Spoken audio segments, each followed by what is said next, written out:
Good morning, Michael Walsh and Roger Norgel here. Welcome to Norwal Farm.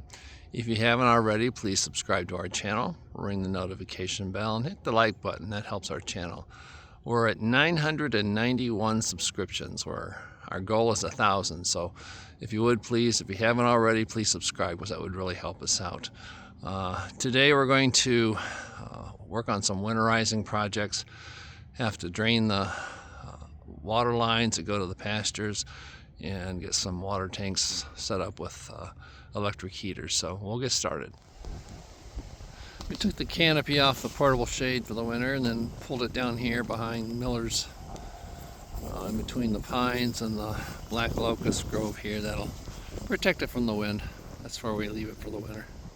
The water line comes from the end of the shed up there, the far end, and there's one that comes down along here and goes down to where that gate is and goes all the way north to the very far north field.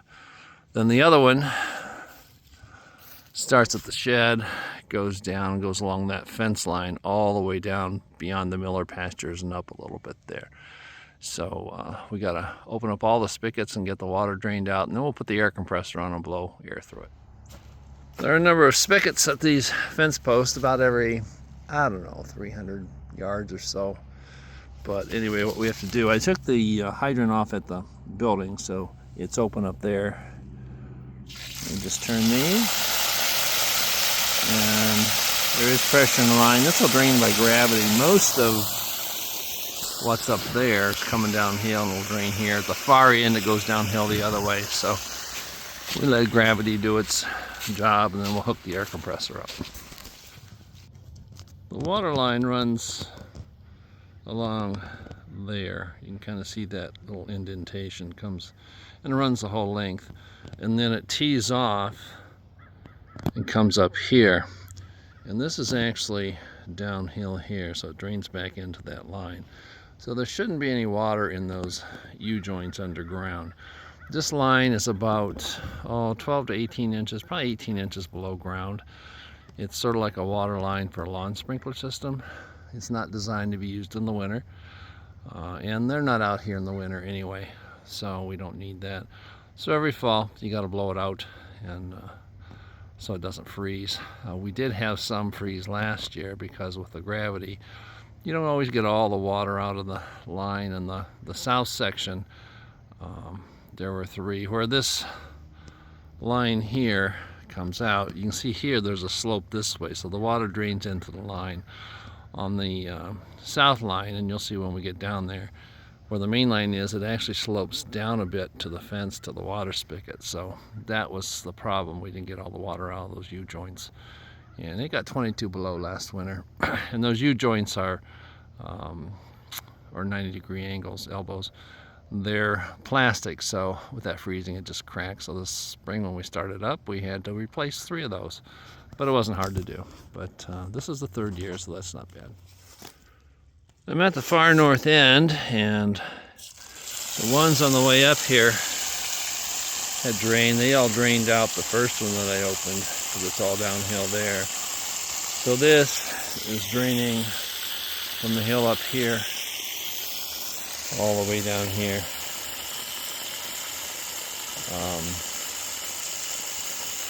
We'll leave this open, then when we hook the air compressor up, because there'll be a little residual water in the elbow, we'll have to close them up to get air to come all the way through, and then blow it out, and then we have to work our way back and make sure the air blows all the water out. And then we have to do the same thing on the south branch of the water line. We're on the south end of the water line now, and this is the line here for the line, and you can see how it slopes that way. So there will be some residual water in those elbows. Like I said, we blow them out with air, do the best we can, but there's always some residual that stays in there. This is the low end on the south branch. You can see we're coming downhill from there to here, and then it also goes up there. There's one spigot up there, So this will be the low point. And this is one of them. This one, I think the next two up the line are the ones that froze last year. But we do the best we can. So I'll go open the last one, then we'll go get the air compressor. You can see the water coming out of that spigot down there. That's the low point on this south line. I'm up here at the high point, the very end of the line. I'll leave that open till the water quits coming out there, and then I'll close this off, and we'll actually I'll leave it open because we'll have to blow air and then shut this off later. So the adapter for the hose, and have the air compressor hooked onto it, and got everything opened up, and we'll go check the lines. Last faucet of the day. We're at the very north end, down at the bottom of the hill, and got the air compressor hooked up. Quite a bit of water accumulated in this line, so I had it shut off because I had to be gone during the day and just now finishing up. So we'll wait for this to clear out and start blowing air. And it's starting to spit some air. That's what we're waiting for.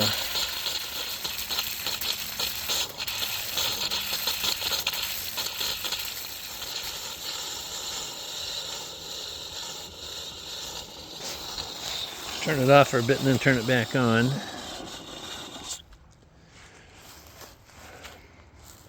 Let the water kind of accumulate down there at the bottom again. It just takes a little plug of water in that elbow, and then if that freezes, that'll crack the elbow.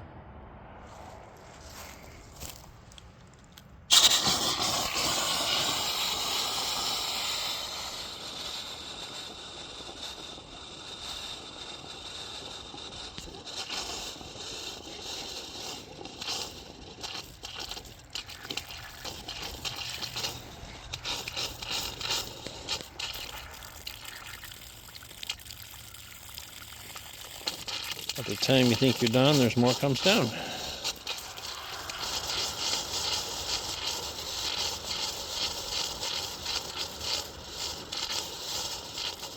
We've been at this about 5 minutes now.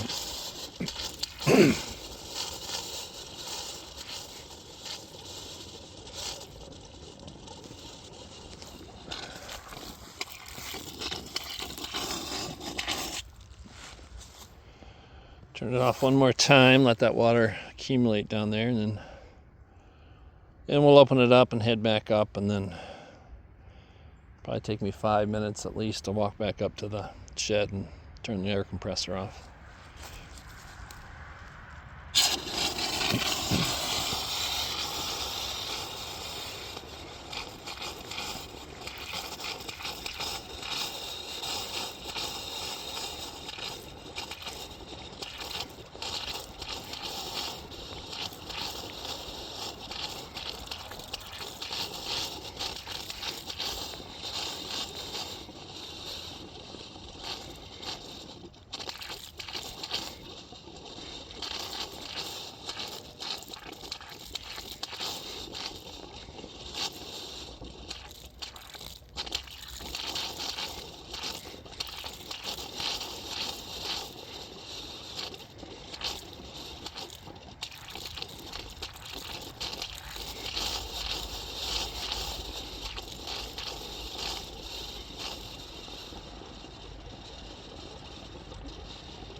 Another task for preparing for colder weather is adding more bedding. This is where the month-old lambs are, so it's more critical for them. The fat lambs, feeder lambs, they've got some wool and it's dry where they are, so I'm not going to put any straw out for them yet, and the ones out on pasture won't need any yet either. So, but it's supposed to get down in the 20s the next few nights. So the baby lambs will need some extra bedding. They're eating their grain pretty well. Don't know how much. I think I said earlier they eat a quarter pound. They're not eating a quarter pound. Might be eating a half a pound total every couple of days. But they are starting to pick up on that. So just keep putting some fresh in there every day, and they're off to a really good start. The older lambs are 2 days shy of 4 weeks old, and you can see one right there chewing its cud. There's others, there's one, and that one was too. But so that's about right. 3 to 4 weeks they start ruminating. And if you're not aware, sheep have, all ruminants have what they call 4 stomachs. The first one's the reticulum, which is a smaller one. And that's what pushes the food from the rumen once it's been chewed up into the abomasum, and then to the omasum, and then to the abomasum. So it's the reticulum, then the rumen is the largest. It's a big fermentation vat. There's microorganisms in there that break down cellulose, and that increases the digestibility of the forages. And then it passes from there into the omasum, which extracts a lot of moisture from that, and then from there it goes into the abomasum, which is the true stomach, and that's where the enzymatic digestion takes place, and then it passes on into the small intestines. So baby lambs, they don't really have much activity in the rumen until 3 to 4 weeks old, and so when they nurse, the milk goes into the reticulum, and it forms a groove. It's called the reticulo-abomasal groove, and it forms a groove when they're nursing and directs the milk directly into the omasum and abomasum, therefore bypassing the rumen, and they digest it. So these lambs are off to a really good start. Very pleased with what they're doing, and they were eating quite a bit of grain this morning. So by 4 weeks, they should be consuming, a fair amount of their creep feed. The important part of winterizing is getting the tank heaters working. Came out this morning, and 2 of the tanks are frozen, and the GFI outlet was tripped. So, long story short, I think this heater was bad. It was tripping the circuit, because I've got this heater in there now and the other one on the same outlet, and that should hold it. Before, when I plugged it in, it would trip it right away. So I'm pretty sure this heater is bad. So anyway, got things going this morning. Hopefully those tank heaters are big enough to keep them thawed out. We've had lows in the lower 20s. It's 22 this morning. So winter's trying to sneak in here early. I think it's supposed to warm up a bit next week. We're on the north hayfield, and I gave the ewes and the does the balance of this 3 days ago on November the 1st, and today's the 4th. So there's a lot out here yet. So I'm thinking at least another couple weeks. And even if it turns cold, gets frosty, this is as good as hay. So we'll make them graze this down. A lot of grazing out here yet. What's likely going to happen, I don't know if there'll still be some out here in December or not, but we have to bring the February or January ewes in, start them on grain, and we'll be weaning the October fall lambing ewes then. So we'll just swap them out. We'll put them in dry lot and start them on their baleage and grain, and put the other ewes out here for them to dry up. And then we'll be breeding those ewes back in end of December. So we may leave them in dry lot up there. It'll be easier to handle them. But anyway, there's going to be a lot of grazing out here for them yet. Lambs are eating creep pretty well. Their trough was empty this morning, and there was probably maybe 3/4 of a pound in there from yesterday. So they ate all that, and they are starting to eat the baleage pretty good. So I put some in their feeder there. So we're going to be weaning them in about 4 weeks. So it's important to get them eating really well. Have to divide this paddock so we can split the water tank in the shed. I'm going to have 2 different groups in here. I'm going to have the goats, and then I'm going to have some ewes in here. And then I have to split this lot. Not sure. I think I'm going to go from that post right there over here to the corner of the building. That'll work. They don't need a lot of dry lot space, and the smaller group will be in the smaller lot, obviously. I've got this divider fence up, but my old saying is, if you think they won't, they will, so fix it while you're thinking about it. This is pretty wobbly here, and it's pretty wobbly here. And the goats will rub on it, so I got to put a couple more posts in here.